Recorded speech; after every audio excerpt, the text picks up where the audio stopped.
Hi, my name is Maya Updegrove, and after reading chapter 11, one thing I learned and found interesting was the threat that gene flow poses on the superweed.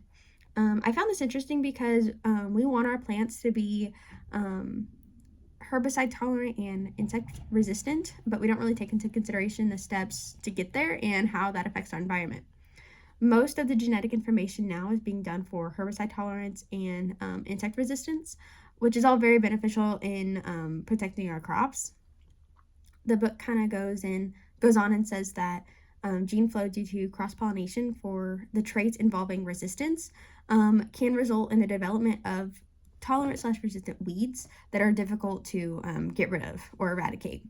The development of resistant organisms naturally is a long-term evolutionary process, but incorporating resistant genes through cross pollination among the compatible genome could speed up this process. And then it says that transgenes might lead to the superweed evolution that confers a competitive benefit to the GM crop species wild relatives. I thought that was fascinating. It also says, kind of under this, the aim is to develop crop resistant to specific chemical or herbicides or insecticides might disrupt the natural ecosystem. So that's something to really think about when we're using chemical fertilizers and pesticides.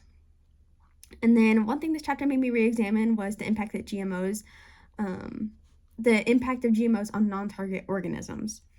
We kind of talked about the different methods of weed and pest control in my environmental science class, and then I took a plant and soil science class and a crop and agronomy class at State Tech that also talked about this.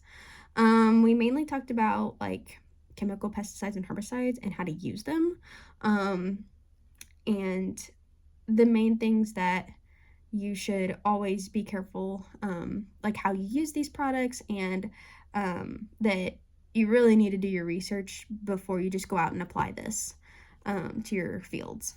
So we got certified, or we took like a certification course for a custom applicator's license, and it really went in depth on what you should and shouldn't do when handling these different chemicals.